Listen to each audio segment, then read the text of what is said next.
Advik paced up and down the narrow lane, frustration clouding his face. His small workshop, once full of dreams, now felt like a burden. He had started a handmade furniture business 2 years ago, believing that people would appreciate craftsmanship over mass-produced goods. But reality was different. Orders were slow, expenses were rising, and customers always asked for discounts. Across the street, an old man sat on a wooden stool, bent over a pair of worn-out shoes. His hands, wrinkled yet steady, moved with precision as he stitched a torn sole. Above him, a faded sign read, Kumar Cobbler, since 1983. Advik had seen him before but never paid attention. Today, something about the man's focus held his gaze.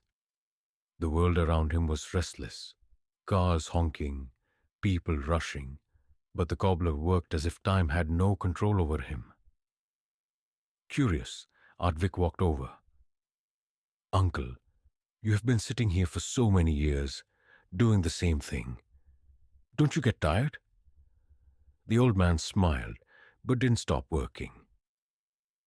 Why do you think I have lasted this long? Advik shrugged. Because people need their shoes repaired. The cobbler tied the last stitch and ran his fingers over the shoe, checking for flaws. Then he looked up. People need many things, but they return only where they find value. If my work was bad, they wouldn't come back. Advik thought about his own business. His furniture was good. At least that's what he believed. But why weren't customers coming back? But what if people don't even give you a chance? He asked. The cobbler chuckled.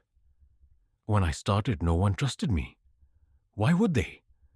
I was just a boy with a needle and glue. But I kept sitting here, day after day.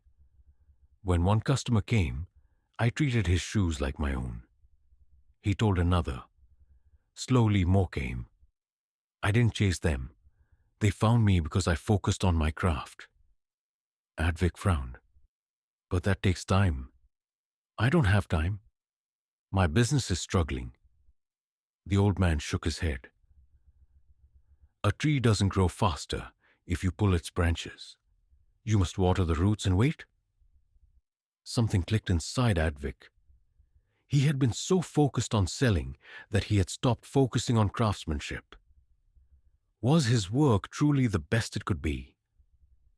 Did his furniture have a soul, a uniqueness that people would talk about? That night, instead of worrying about sales, he went back to his workshop. He reworked a wooden chair he had rushed to finish last week, giving it smooth edges and intricate carvings. He decided that from now on, he would not make furniture in bulk, but create pieces that told a story. Over the next few weeks, something changed. A customer who had once bought a table returned, asking for a custom bookshelf. Another referred a friend.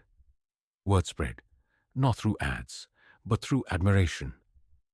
One evening, as Advik walked past the cobbler's stall, he saw the old man stitching another shoe. This time, Advik smiled and bent down to touch his own feet. A silent namaste to the man who had taught him the value of patience and craftsmanship.